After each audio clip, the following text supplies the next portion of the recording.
You're listening to an Airwave Media Podcast.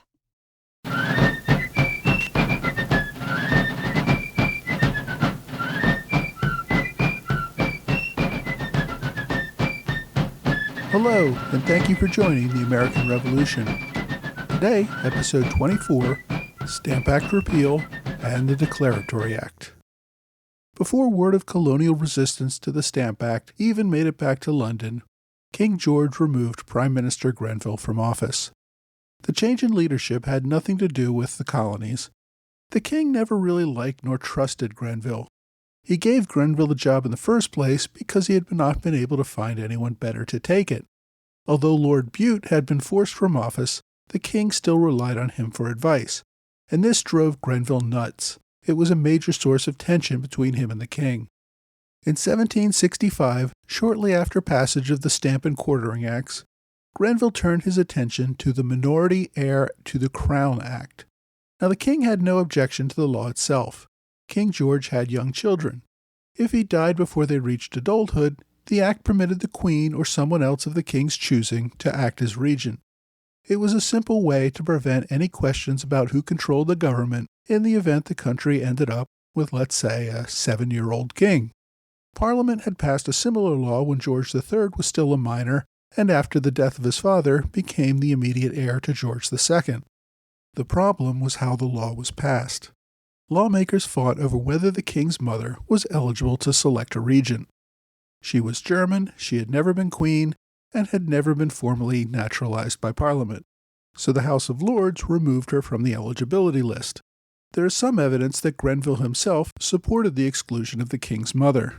She was allegedly the mistress of his political enemy, Lord Bute, so giving her a say over the new regent would give Bute power. Bute might even become the regent. The whole affair deeply upset the king's mother, and the king had to use his influence in the House of Commons to get his mother added back into the law. Following that, the king decided that Grenville's role, which was at best bumbling over whether or not the King of England's mother was English, was as good a reason as any to demand a new government. So the king gave Grenville the boot in July 1765, sending him back to being an ordinary member of the House of Commons. Once again, the king considered William Pitt for prime minister. But Pitt, once again, made too many demands. Eventually, the king settled on Charles Watson Wentworth, the second Marquis of Rockingham, and we'll just call him Rockingham going forward. At age 35, Rockingham was rather young to be leading a government, though still 8 years older than the king himself. He was a wealthy and established member of the nobility. He had served in the House of Lords since age 22 and was a political protege of Lord Newcastle. When Rockingham became Prime Minister, Newcastle, now 73 years old, would serve as Lord Privy Seal in the new administration. Although Rockingham took office in July 1765, Parliament would not meet again until the end of the year, and would not actually begin new business until January 1766. This delay gave London time to learn about and absorb the resistance in the colonies to the Stamp Act. Back in the colonies, the mobs had prevented any tax distributors from taking office. They had also destroyed all the stamped paper or forced it to be kept locked away where it could not be distributed. Either way, when November 1, 1765 came, local officials were unsure how to proceed. Newspapers, for the most part, continued to publish without stamped paper, though a few publishers took their names and addresses off the masthead in hopes of making it a little more difficult to prosecute them. In some cases, publishers had to be persuaded to publish under threat of having their homes or offices destroyed by mobs. The Sons of Liberty demanded they continue to publish on unstamped paper. It's the only occasion I know of where mobs were threatening a newspaper publisher for not publishing. This is not to say that the Sons of Liberty necessarily wanted a free press. One publisher in North Carolina, after succumbing to pressure to publish, permitted readers to submit letters for publication. Amidst the numerous letters in opposition to the Stamp Act, he published a single letter from a reader who supported parliamentary authority. For this infraction, he received various threats, and 2 weeks later saw a colonial government, backed by the Sons of Liberty, close his press for printing a letter that they considered unacceptable. Merchant vessels found themselves in a more difficult situation. Ships could not be cleared to leave port without stamped documents, which were not available. Customs officials refused to clear any ships to leave the harbor at all, meaning trade came to a standstill and out-of-work sailors roamed the city getting into trouble. Some colonies realized the futility of this within a few days and began the resumption of trade without stamped documents. They reasoned that because England had failed to make a distributor with stamped paper available, they could not put the law into effect. Other colonies, particularly Massachusetts, simply failed to do anything and let ships sit in the harbor for weeks. It was not until mid-December that Boston started clearing ships again. North Carolina held out until January. There, the governor offered to pay the stamp tax fees personally for any merchant who would sail. However, none of them wanted to be from the only colony using stamps, and they refused to go along.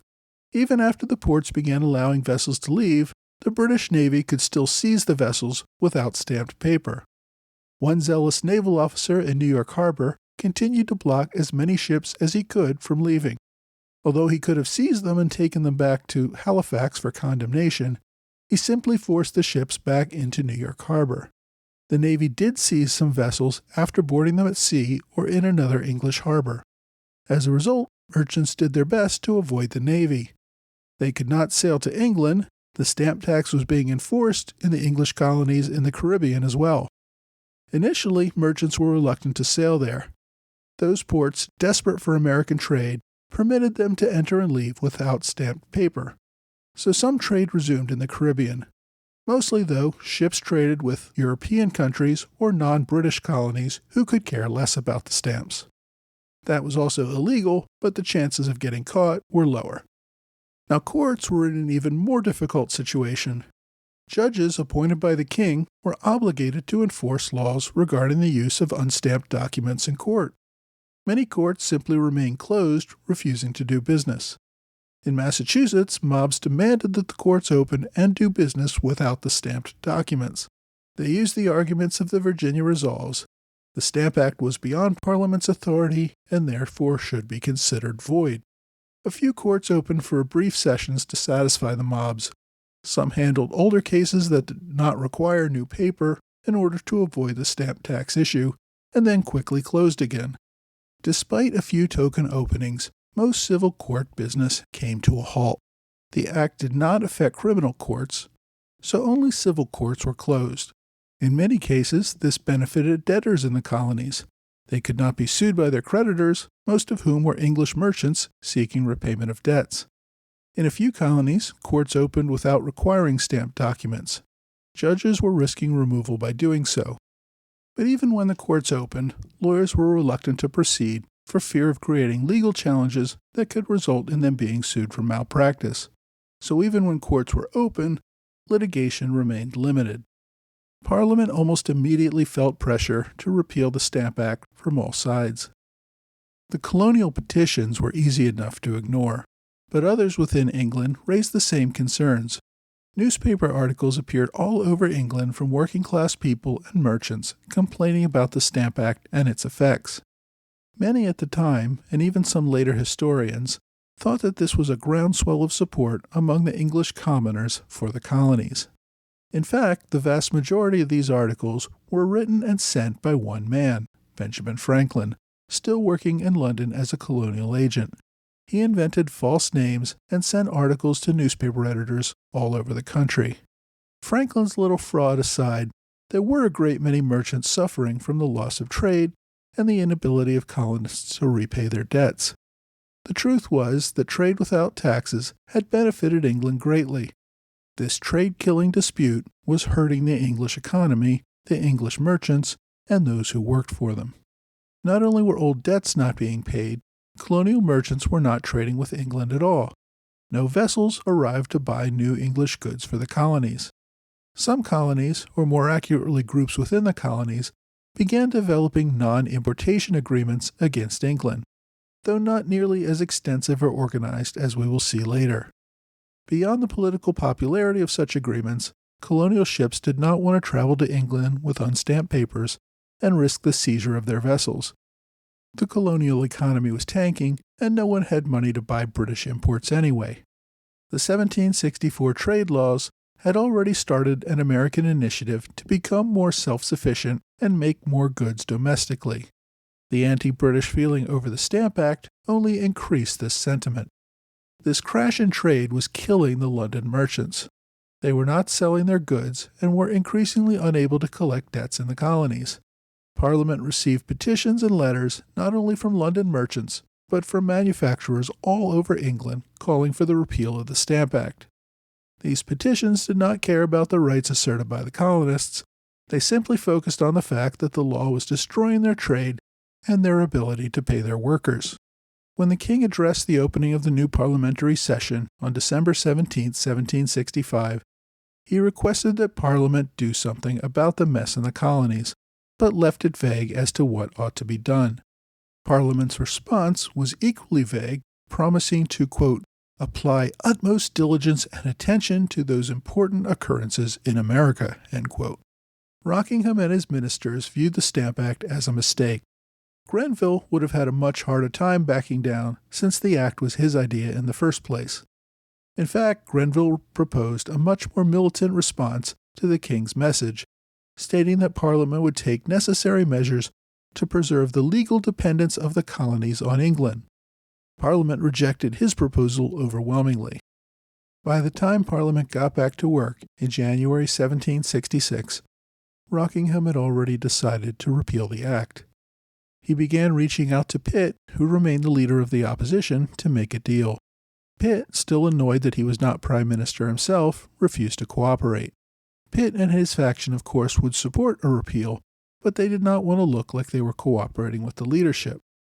With near universal agreement in Parliament that something had to be done, there were three schools of thought on exactly what course to take. One, led by Grenville, argued that there might be some need for an amendment or tweaking, but that Parliament should not back down in the face of resistance. The Pitt faction believed that these taxes, as a matter of principle, were wrong and demanded immediate repeal along with a promise never to try anything like this again. In the middle were men who seemed to recognize that a repeal was necessary, but only as a matter of policy. This group wanted to retain the authority to tax the colonies, even if they chose not to exercise that authority at this time. Rockingham's position seemed to fall in this middle ground. If a bill could get the Pitt faction to support repeal, but not push away the overwhelming majority of members who believed that Parliament had the authority to tax colonies, it might find a reasonable compromise. Parliament had refused to consider any petitions that suggested it had no right to tax the colonies. For most members, Parliament authority was an issue beyond dispute. Most also accepted the reality that the Stamp Act was a complete failure and was damaging both the English and colonial economies. But they did not want to establish a precedent that mobs in the colonies could dictate to Parliament what its power and authority was. Any suggestion in any repeal that gave the indication that Parliament could not tax the colonies would have gone down to overwhelming defeat. Grenville led the opposition to any repeal. He argued before Parliament that the colony should not be rewarded for opposition to its authority.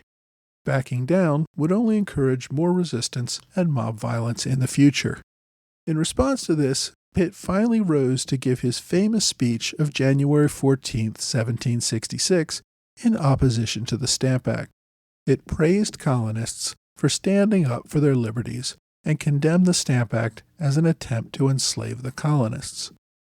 Pitt's support of the repeal actually made things harder for the administration.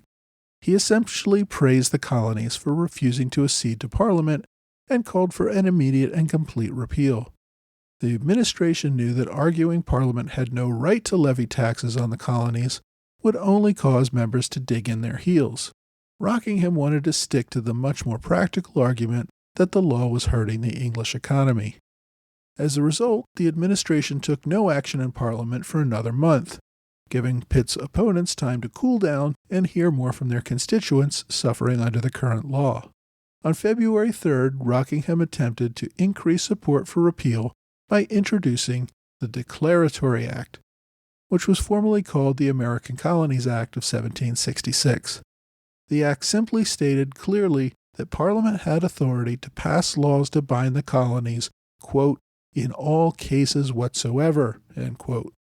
Now, there was some debate over whether to add an explicit line on the authority to tax. That was rejected as needlessly provocative. Clearly, all cases whatsoever included the right to tax.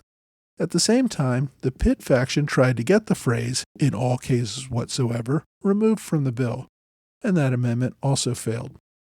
Finally, on February 21st, Henry Conway introduced the repeal of the Stamp Act into the House. Conway was the only member of Commons in the Rockingham administration.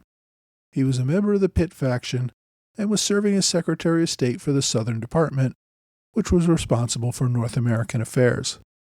Conway had voted against the Stamp Act the year before and seemed to agree with Pitt's sentiments. However, he held his tongue on colonial rights and simply focused on the economic need to repeal the act. The administration spent the next few weeks providing Parliament with correspondence from colonial governors talking about the economic woes in America. They tried to cover over, as much as possible, any discussion about colonial views on the authority of Parliament.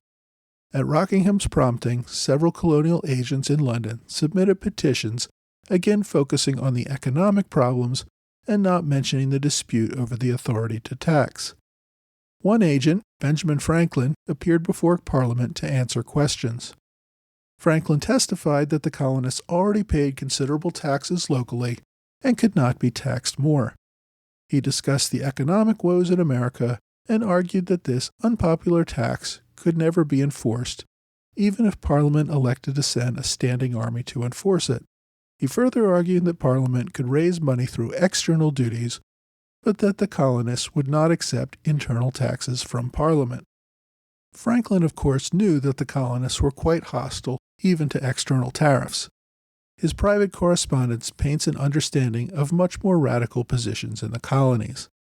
It seems that his rehearsed testimony was designed to appeal to those in Parliament inclined to repeal the Stamp Act, but who would not give up the right of Parliament to levy such taxes in the future. Like any good lobbyist, Franklin was concerned about the law's repeal, not furthering some broader philosophical debate. Despite the ministry's efforts, most of Parliament seemed to oppose the bill, since it looked like they were backing down before lawless mobs. The king directly let it be known that he supported the bill, and that was enough to take the air out of the opposition. After the king's intervention, Parliament passed the Declaratory Act and the repeal of the Stamp Act, with the final passage of both on the same day, March 18, 1766. Both acts passed overwhelmingly with large majorities. The laws also passed the House of Lords and received the king's approval, taking effect on May 1, 1766. Shortly after passage, Rockingham passed another bill voiding any penalties owed under the Stamp Act during the 6 months that it was technically in force. If Parliament wanted to put all that unpleasantness behind them, the last thing they needed was to make a martyr out of some merchant or lawyer over a penalty of a few pounds. Similarly, in 1767, when the Massachusetts Assembly passed a bill to reimburse victims of mob riots for the destruction of their homes and property, it included a provision pardoning all those involved in the riots.